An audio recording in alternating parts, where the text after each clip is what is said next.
Your head.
Right side the back here.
Okay.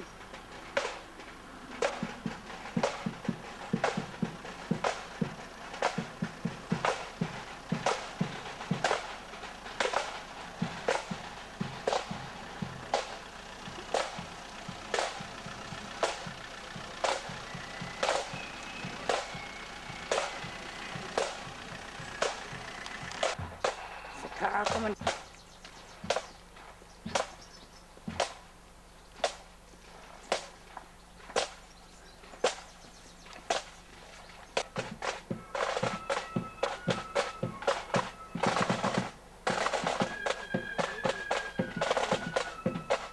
Just your hands.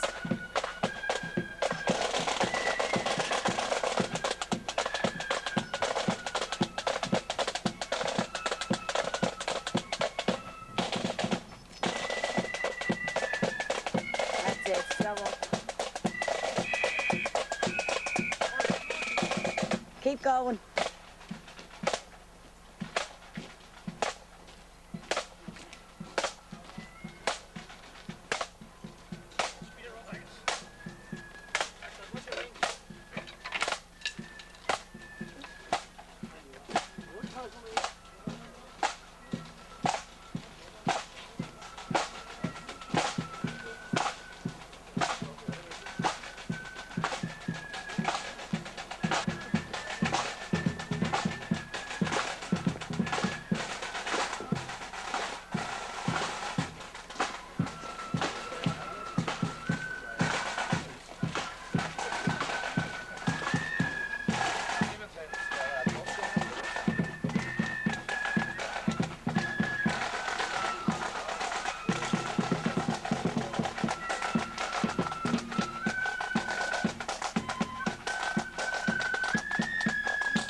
What's that mean?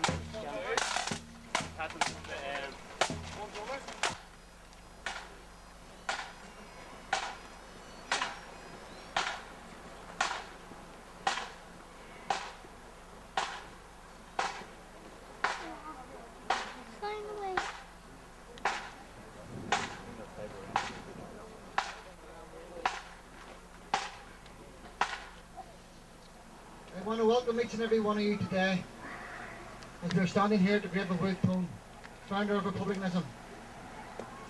I want to say a special thanks to everybody who has travelled many miles to be here today. I do not want to labour on the point, but as we Republican Socialists have a mandate and a right to be here. So before I do anything else, I would like to ask the people to bring wreaths.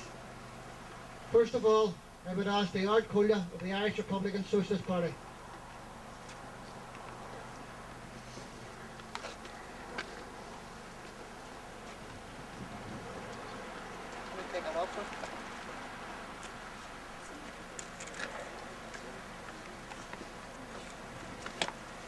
The Dublin Irish Republican Socialist Party.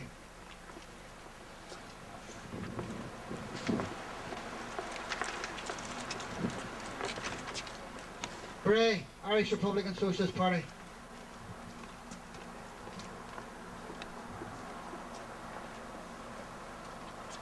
Southern Brigade Irish National Liberation Army.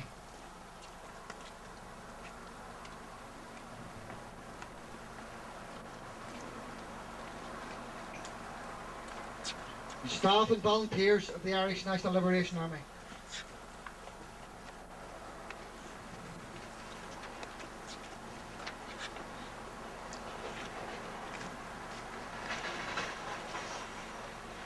I would like to now call for the lament and the lowering of the flags.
I'm now going to call on Mr. George Foster, Ard Comhairle IRSP, to deliver the main speech. In 1966, Seamus Costello, founder and leader of the IRSP and the INLA, stood in this very spot, the most revered grave in Irish Republican history. He delivered one of the most prophetic orations ever delivered here in Bodenstown. We make no apology for revisiting his oration here today. 38 years ago, Costello said of the 6 counties,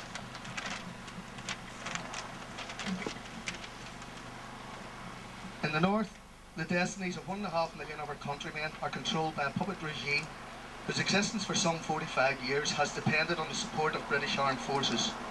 This regime has found to its apparent delight that one of the simplest ways of ensuring its continued existence is by the furtherance of bigotry and sectarianism. Ample evidence of this policy can be found in the recent antics of a certain reverend agent provocateur. These then are the means by which the British imperialists intend to maintain the people of the North in perpetual slavery. These are also the means by which the working class are divided against their own material welfare. The pro-British capitalist class, who control the economy of the North, know very well that when the people reject those who foster sectarianism, their next step will be to demand their just share of the wealth in which they create. These are the real reasons why one section of the community are led to believe that it is in their interest to discriminate against another section. Never are they told that the standard of living which they enjoy at the expense of their victimised neighbours is theirs by right. Rather, they are tricked into believing that these natural rights are a reward for their support of the regime. These tactics serve to ensure that a large section of the population of the North remain loyal to the regime and at the same time do not insist on having a bigger share of the wealth." End of quote. Costello was highlighting how Britain maintained its rule in Ireland by sectarian division and social division. Of course, Britain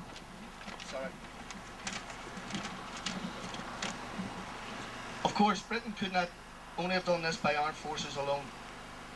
There are native capitalist classes, both north and south of the border, that have facilitated the British rule because it allowed them to profit. They serve no master but money. They have been a constant block to the Republic. No matter what guise they went under, or what Republican name they choose to call themselves, such as Fianna Fáil, Soldiers of Destiny, so long as they were in the defence of the existing property relations, they were and are a block to the Republic. In every generation, there have been those who have compromised their principles, endeavouring to partially liberate Ireland from the yoke of the British through negotiation that first required the concession of equality instead of social equality. We regard the Good Friday Agreement as one such effort. Sinn Féin have reaped electoral rewards as a result. They are now the largest nationalist party in the north and have built a base in the south that seems impressive.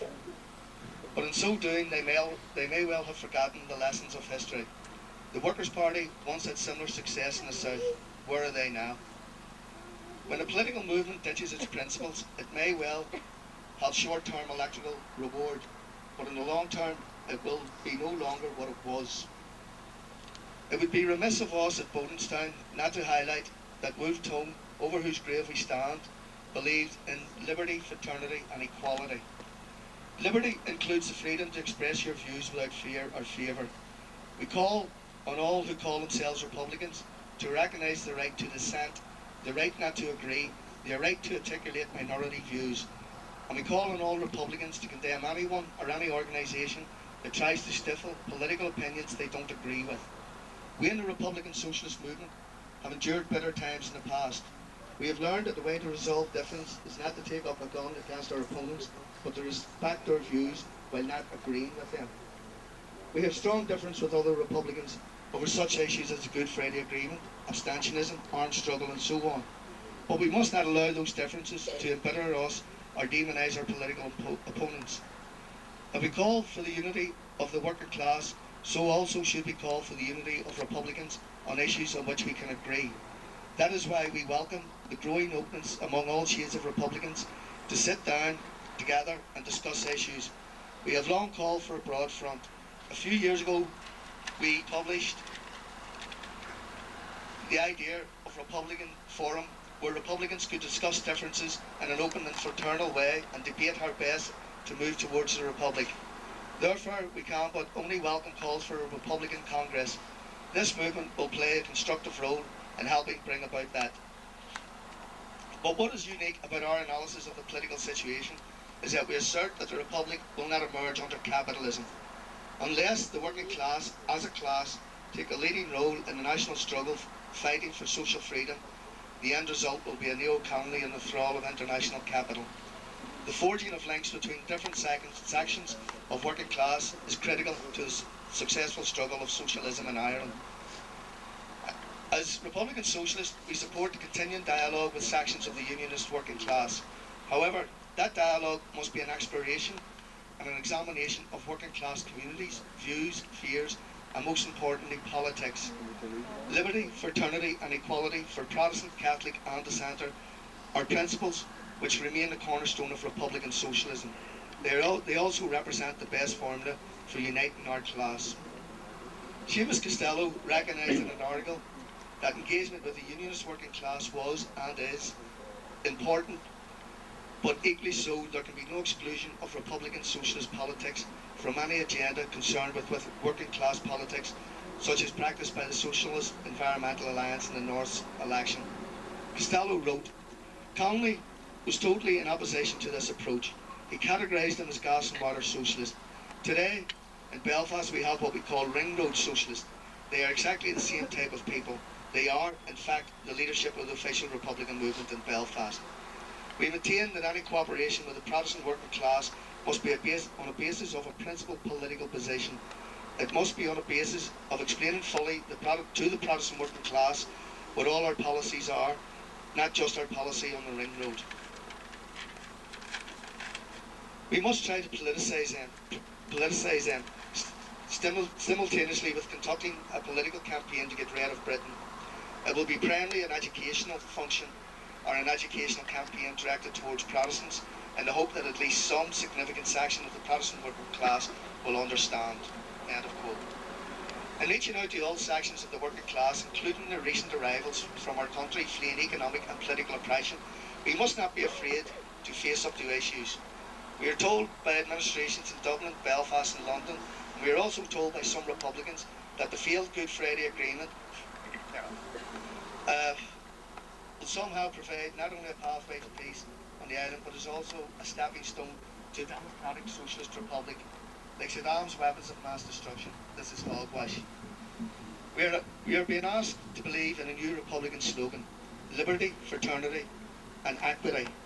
Equity means fairness, it does not mean equality. Equity is not part of my definition of republicanism.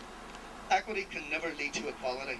At its very best, equity will maintain the status quo of discrimination of rich over poor, Protestant over Catholic, white over other ethnic groups, and so will the Good Friday Agreement. Importantly, for Republican socialists, the current political dispensation will maintain, nature and propagate the divisions of the working class. Irish Republican socialists will never endorse any political settlement between Ireland and Britain, which has at its heart the destruction of the Irish working class unity and the promotion of greed. As Republican socialists, we reject this process as flawed. Already in the north, we have major funders of community infrastructure charged with targeting social needs, talking about a benign apartheid reward. This is at the behest of reactionary unionism led by the DUP and unchallenged by supposedly progressive unionists within the loyalist community sector. Benign apartheid, like secondary discrimination, is a direct result of sectarian social equity being delivered by the Good Friday Agreement. Supporters of the status quo would have the working class believe that this is acceptable because the apartheid and discrimination that results from equity is not the primary motivation but merely an unavoidable secondary outcome of the process. In other words, northern working class Catholics will remain twice as likely to be unemployed and homeless as they were 10 years ago. But that's okay. In the bad old days of unionist domination, discrimination was direct and intentional. Today, discrimination is merely a byproduct of a flawed political process. So that's okay then. Meanwhile today, working class Catholics are twice as likely to be employed. We are asked to accept this as secondary discrimination benign. If this is the case, where is the strategy to combat secondary discrimination? Discrimination, either primary or secondary, can never be benign or harmless. It can only deliver the continuation of inequality and division. Both are anathema to Republican socialists. James Connolly referred to gas and water socialists. Seamus Costello referred to ring road socialists in the 1970s. And today we have the equitable socialists or stepping stone Republicans. The titles may change, but the politics remain the same. All the above require unacceptable compromise of basic Republican principles. The core values of Republicanism, as articulated by Wolfe Tone and United Irishmen, that of liberty, fraternity and equality, were then and remain now the most progressive form of political thought and one that we in the IRSP fully endorse and the principles that we hold dear. We remain determined to ensure that Republican socialism will be the core plank of any progressive agenda that sets its goal in liberation of our class, our country and our common humanity.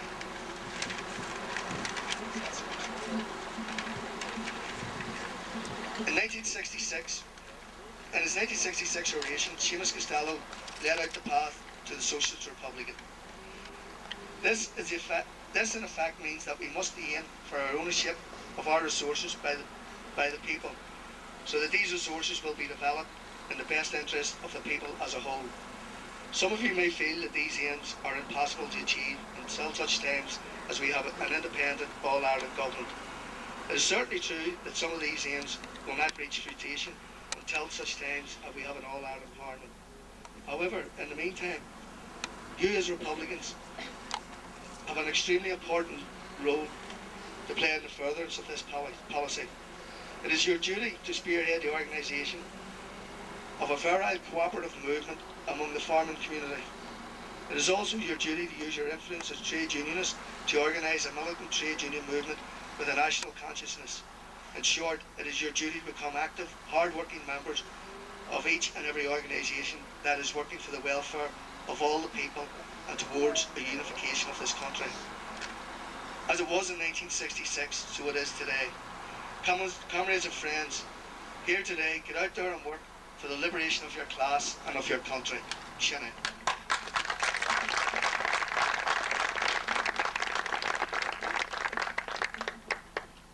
First of all, I want to thank Jared there for a nice speech there. It's his first time doing it. I think we've done very well. Before we finish, I would just like to thank all the replayers for coming here. I also thank everybody again for making this day a success. I want to say a special thanks to the two bands. I thought they were extremely well turned out. All the way from Mr. Band in Belfast. I think they've done very well. We love kids. Some kids, anyway. Before we finish off now, I would just like you all give your attention, please, to playing a national anthem.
first two legs there, we better pick those two.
Republicans. The sacrifice of Kevin and his comrades on their use of the hunger strike was on the immediate issue of political status.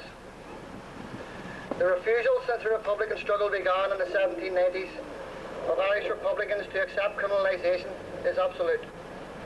Nobody, especially now in the administration of Brits, whose hands are covered with the blood of thousands of innocent Iraqis, has the right to call Republicans who oppose their claim to rule this island criminals. We are not, and we never have been, terrorists. Kevin and his comrades were never terrorists. They were freedom fighters, patriots, and anti-imperialists.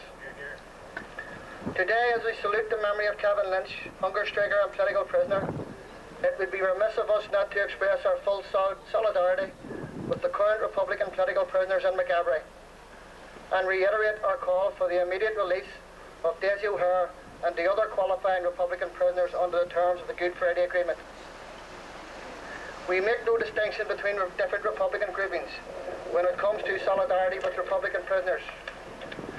Do not forget, there would be no Republican prisoners in jail if there was a final settlement to the national question. And so long as the national question is unsettled, then so will there be Republicans who will wage a struggle to establish a republic on the island for all the people of the island. It has been a learning experience for many of us as we watch how the Brits were able to transfer that same national question down to the level of divided communities. We have had recently various spokespersons for the great and the good reduce the problems here in the north to the levels of flags and parade disputes. This is now called a community problem. In recent weeks, statements from a wide range of bodies, including statements from the two PSNI-RUC spokesmen, claimed that the communities could only resolve the issues. The implication of this is that the two communities can sit down and resolve the problem, while the state bodies act in a mediating role.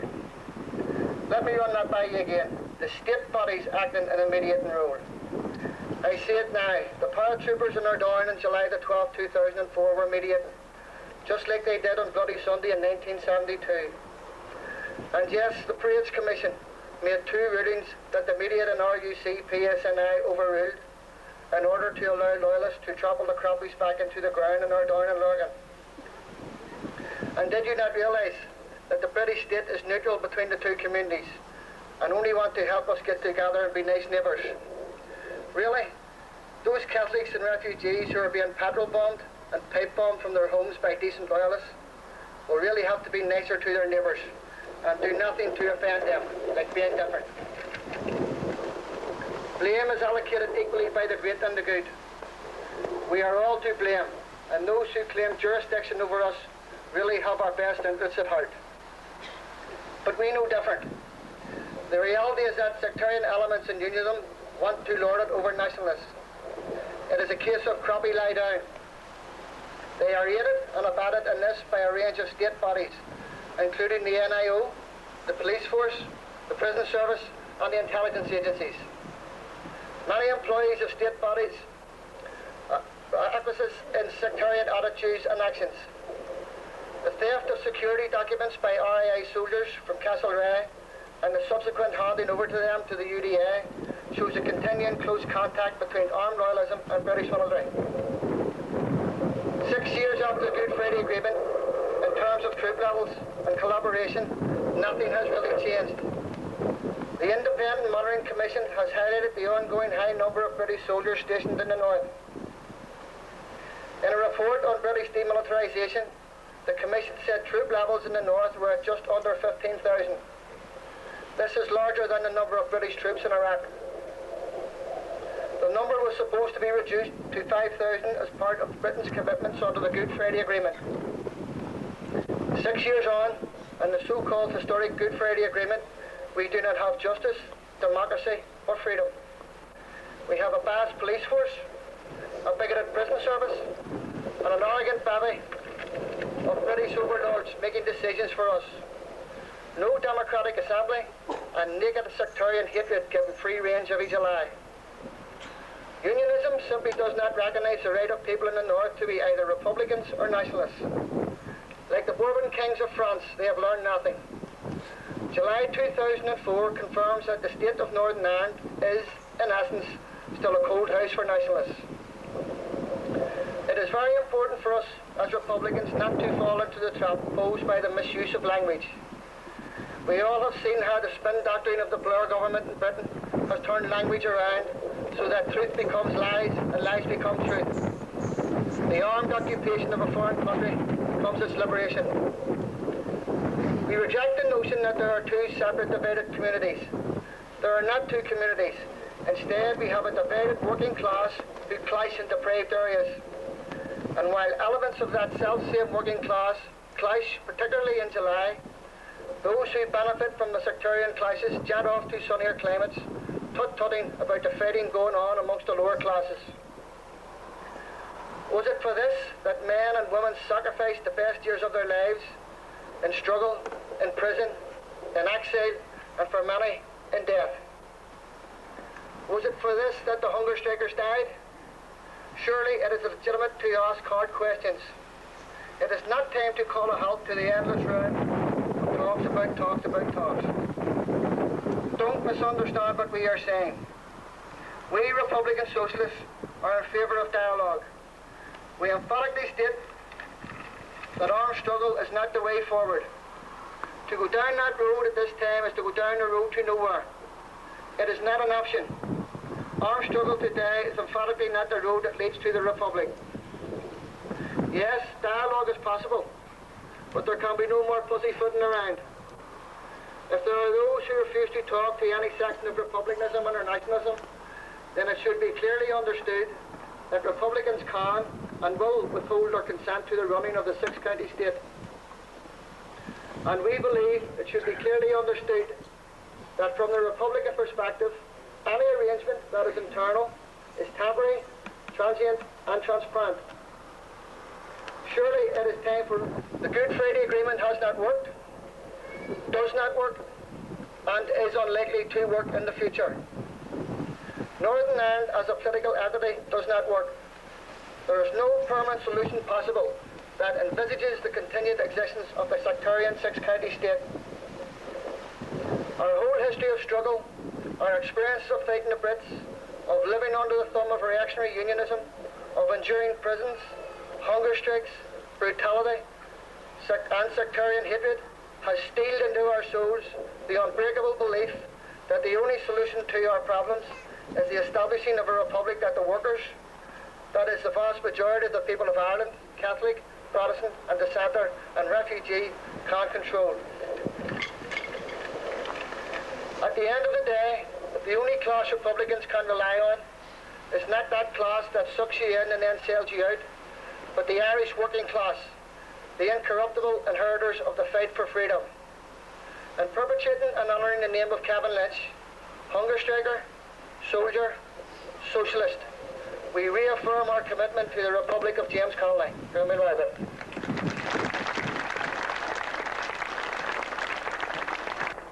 And it brings back to memory what was said at the time that they killed the revolution, but not the revolution. And certainly the amount of young people here today, in the name of Kevin Lynch, some of them are younger and some older than what Kevin Lynch would have been at the time, is an indication that the spirit of Kevin Lynch lives on. We pay tribute to the Lynch family for their commitment and dedication down through the years. They have stood by Kevin Lynch. They stood by the struggle over the years, and we thank them for allowing us to share in the short life of Kevin. It's indeed an honour and a privilege to be here today to remember volunteer of INLA, Kevin Lynch, soldier, hunger striker. But first of all, Kevin Lynch was a young man here from Dungiven, an ordinary young fella playing football, running to dances, having a good time and socialising with the people. A man of the people. And I think it is very fitting today in the present line of Gaelic football and culture that Kevin Lynch very much portrayed and highlighted in his youth.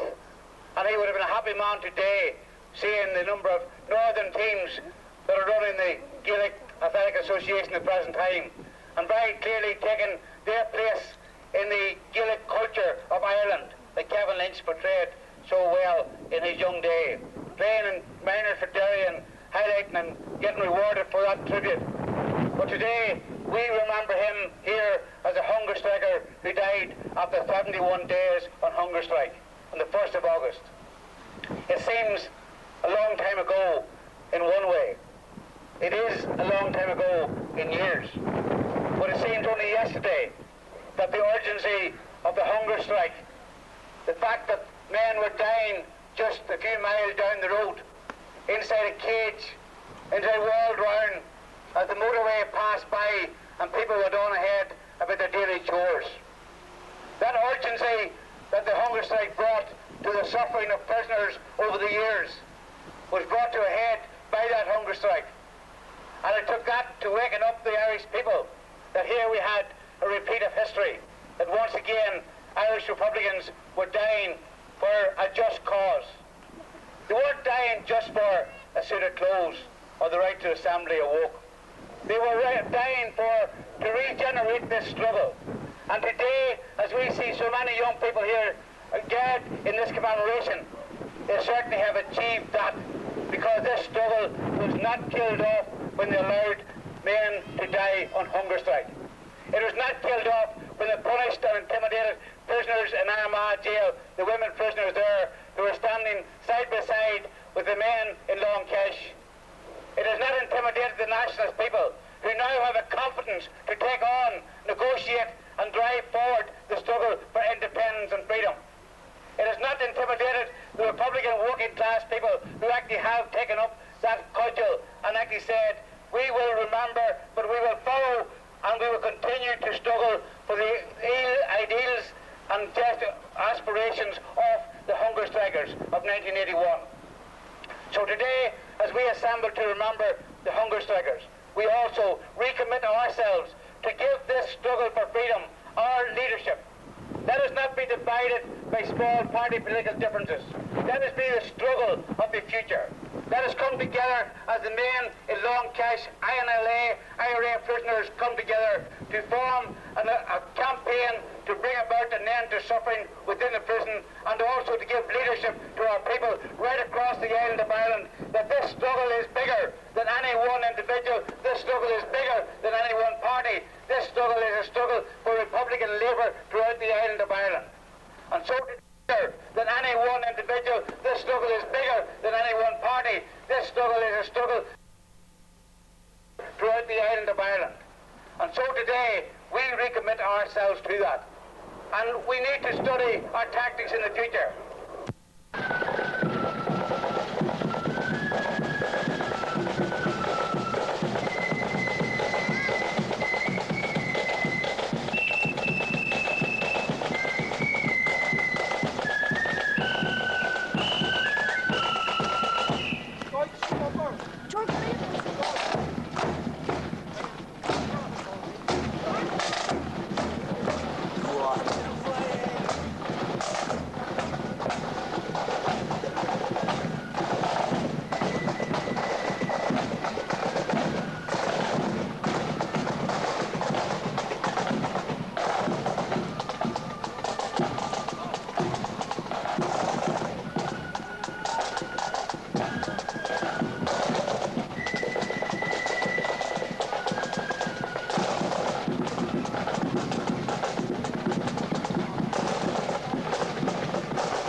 Hello, 1, 2.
Volunteer, Lonnie Buck.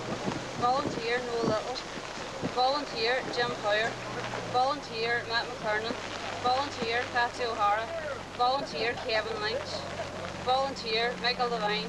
Volunteer, Roddy Carroll. Volunteer, Seamus Screw. Volunteer, Neil McMonagle. Volunteer, Brendan Comfrey. Volunteer, Ger Mallon. Volunteer, Joe Craven. Volunteer, Paul McCann. Comrade Michael Montgomery. Volunteer, John O'Reilly. Volunteer, Thomas Power. Comrade Mary McGlinchey. Volunteer, Mickey Kearney. Volunteer, Kevin Gary Duffy. Volunteer, Manuel Gargan. Volunteer, James McCullum. Volunteer, Alex Patterson. Comrade Dominic McGlinchey.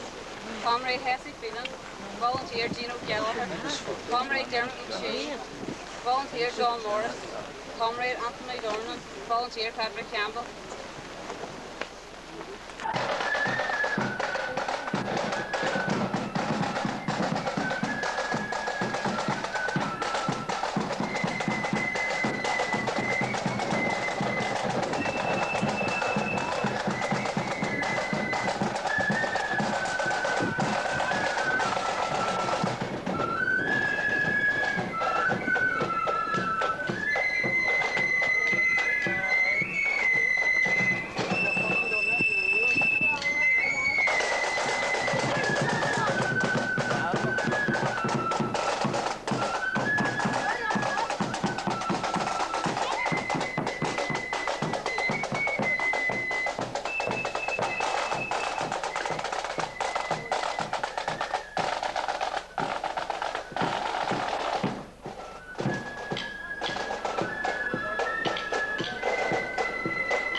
categories.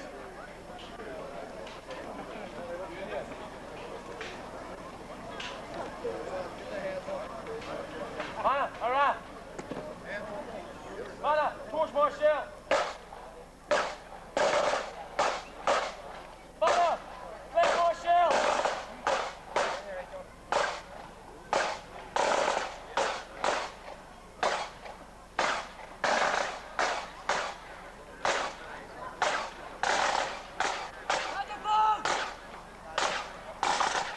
Start turning now, Joe. Leg up, leg up.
Keep them back from the thing a wee bit.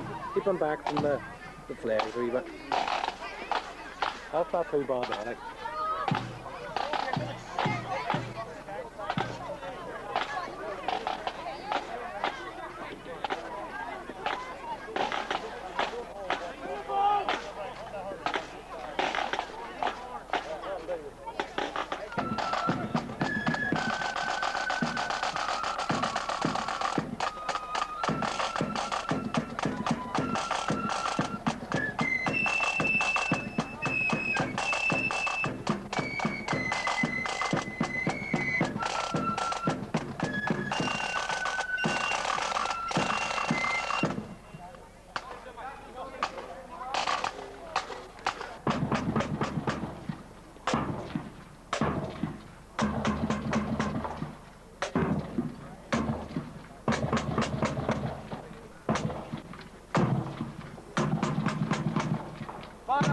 Towards Marshall.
Carja. I'd like to start firstly by thanking everybody who attended here today on this, the anniversary of the deaths of volunteer Jared Mallon and Brenton Convery. Jared Mallon and Brenton Convery were two ANLA men that lost their lives in a series of operations that were carried out by the Irish National Liberation Army, proving that it was a 6-county wide, in fact an all-Ireland wide operation. They gave their lives in one part of a series of operations that for the first time had encompassed the occupied 6 counties. But again, on behalf of the Republican Socialist Movement, I would like to say it's a privilege and a personal honour to speak at this memorial, especially seeing as I took part as one of the officiants in the funeral of volunteer Mallon. This is the 21st year that the families will mourn their children following the state killing of both volunteers. And I would like to extend a very special welcome to the friends and family of Brenton and Jared, who in the past few months have shared with us a closer insight into the lives of both volunteers. Two young men who would not conform to British convention and prejudice, and the fearless manner in which they took up the fight against British imperialism was outstanding. We gather here today to pay tribute to their sacrifices of Brenton Convery and Jared Mallon. We salute them. But in that, let us not forget the other comrades of the Irish National Liberation Army and the Irish Republican Socialist Party who gave their lives over the previous 35 years.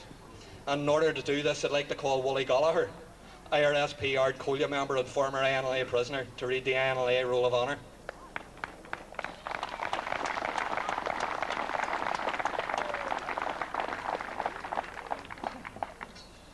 Roll of Honour, Irish National Liberation Army.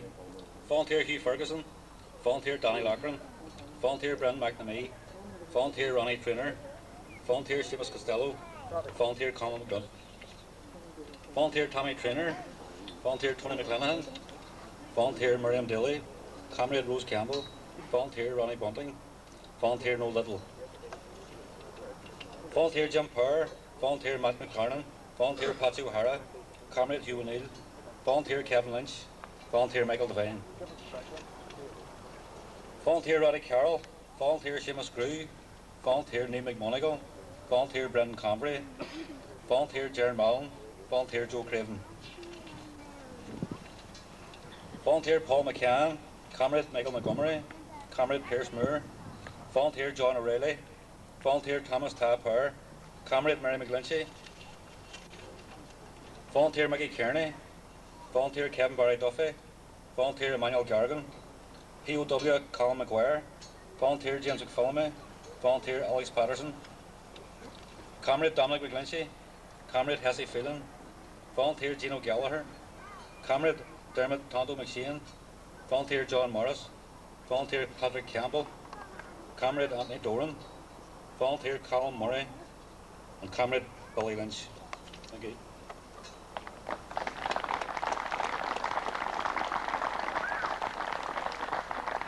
I'd now like if the wreath bearers could make their way to the front. We'll have the wreath laying ceremony. Could we have the Convery and Mallon family wreaths first, please?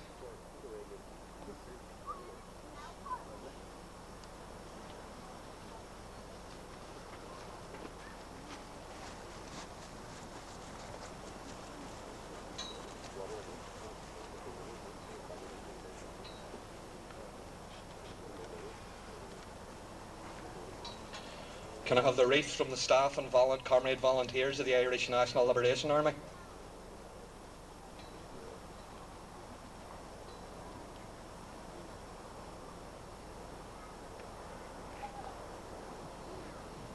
The Irish National Liberation Army, County Derry.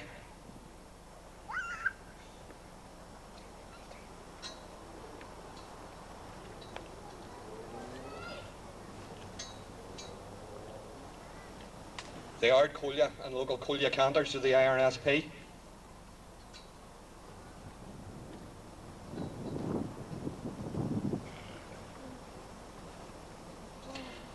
Kevin Lynch, IRSP, Dungiven coming. Are there any other wreaths to be laid?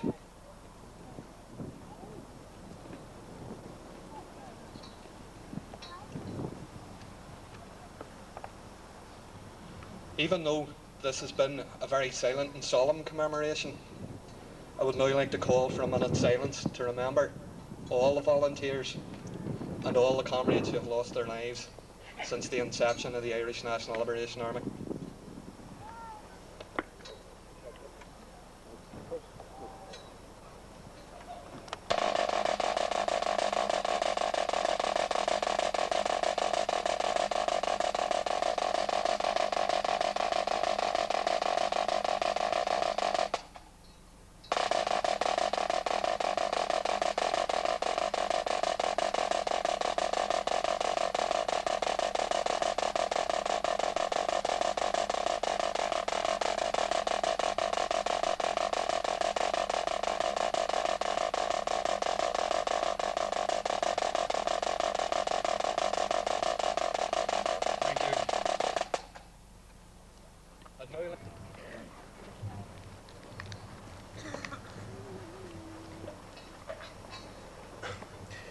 Friends and comrades, it's indeed an honour and a privilege to be asked to speak here today. There was a time last year when there was a conspiracy by some statutory bodies influenced by unionist elements to halt the erection of this fine monument to Brendan Convery and Gerard Mallon. Only by diligence, dedication and sheer hard work by a small number of people was this memorial able to be unveiled. I think that is something to be admired. It's been 21 years since that fateful night when the two brave volunteers of the Irish National Liberation Army, Brendan Convery and Gerard Mallon, were killed in active service. These two young men were out fighting for what they believed in, but they grew up knowing nothing else but occupation and struggle in a country that they loved. Although from different parts of the country, they both came together that night in a County Tyrone town to play their part in Ireland's struggle for freedom. I'm sure the families of Brendan and Gerard remember that fateful time as if it was only yesterday, and the memories of our sons and brothers will be forever etched in their minds. Gerard Mallon was the second eldest of 11 children. Born in Madden on the 27th of May 1955, he played GAA for his local football team. Originally a volunteer in the IRA, Gerard joined INLA and was on run for 4 years before he was shot. Contrary to media reports at the time, Gerard was shot by a plainclothes cop who came out of a shop during the attack on the Sanger. Gerard loved his Irish nights out and good crack and a pint. He has spoken highly of among his family as a son, a brother, a soldier, reflecting that respect which was his grave is now tendered under the shadow of a large Celtic cross in St Joseph's Cemetery, Madden. Brendan Convery was born the 11th of July 1957 in Mahara. He was known locally as Convey, and was the youngest of his family. A former comrade has said Brendan found armed struggle a second nature.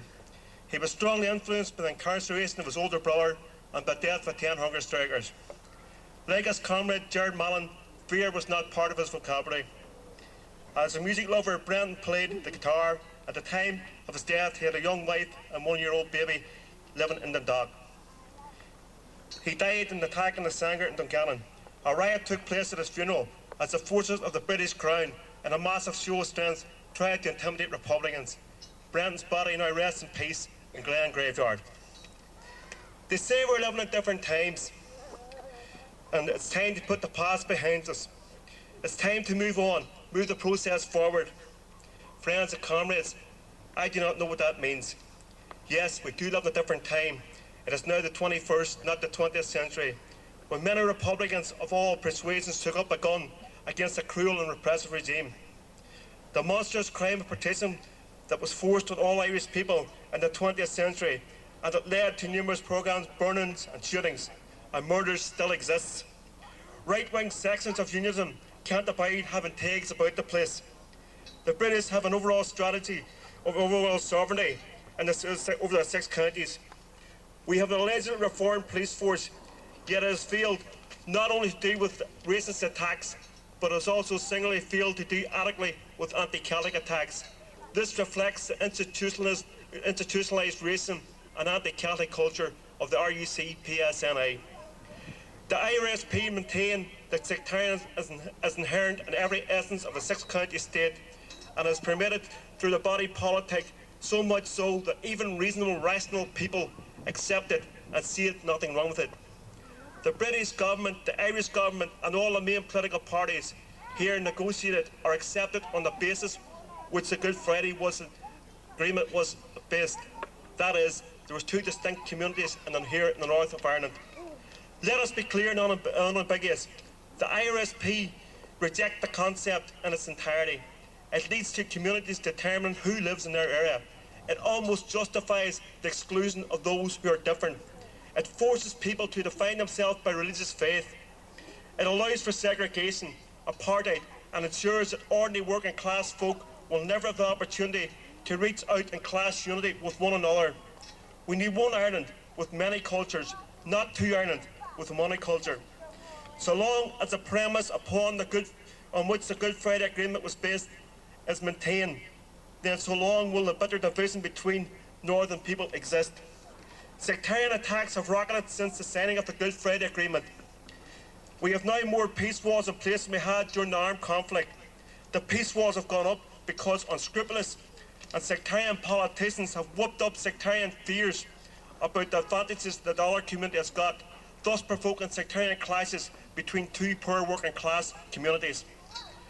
As Republicans, we believe in uniting Catholic, Protestant and Dissenter under the common name of Irish people. This growing apartheid is unacceptable. Republican socialists reject the two-community approach.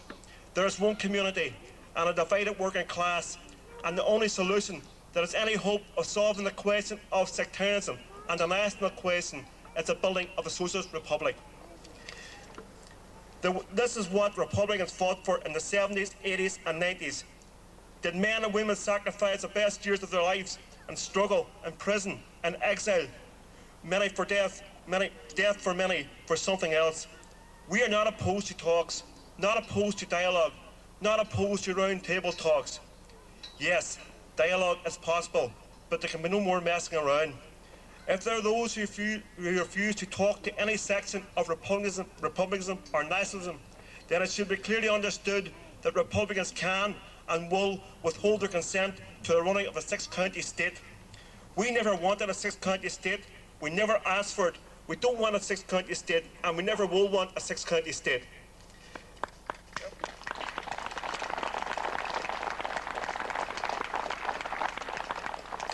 That does not mean that we want to return to conflict. Armed struggle is not the way forward at this time in our history. But in saying that, we do not endorse any calls for anyone to decommission, disband or disappear. This is to admit that the years of struggle were wrong, that the sacrifices were in vain, that the goal was in reality a reformed six-county state. Our whole history of struggle, our experiences of fighting the Brits, of living under the thumb of reactionary unionism, of enduring prisons, hunger strikes, brutality and sectarian hatred has steeled our souls. The unbreakable belief that the only solution to our problems is the establishment of a republic that the workers, that is the vast majority of people of Ireland, Catholic, Protestant and Dissenter and refugee, control. That is why we stand here today, but as there are people who remember our Fenian dead, so long as there are people like you here today to honour the memory of those who fought and fell in our struggle, it is then as is undefeated. We remain as members of the Irish working class, the uncorruptible inheritors for the fight for freedom, justice and socialism. Chucky our law.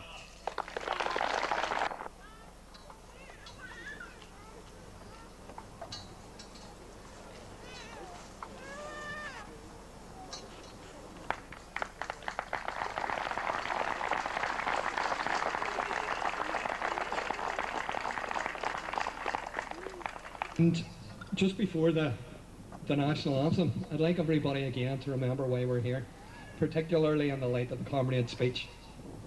The two men that are represented here, Brenton Convery and Jared Mullen, gave their lives so that Irish socialism and Irish Republican socialism could not be ignored. I think it's incumbent, given the light of the failures of the Good Friday Agreement, that we all here today go away and rededicate ourselves to the fact that Irish socialism will not be ignored, that Irish Republican socialism is a voice that needs to be heard, and I think the mistakes that are being made at the moment are proof of that more than when these two men gave their lives. And then before calling on the band to play the national anthem before they disperse, I would like to remind people of a victory yesterday, and I'd like to say to Derry, we'll keep the red flag flying and we're bringing Sam back. Thank you for attending again.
nice trail, Baba.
Well, I was going to see if we can get that working before.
Four.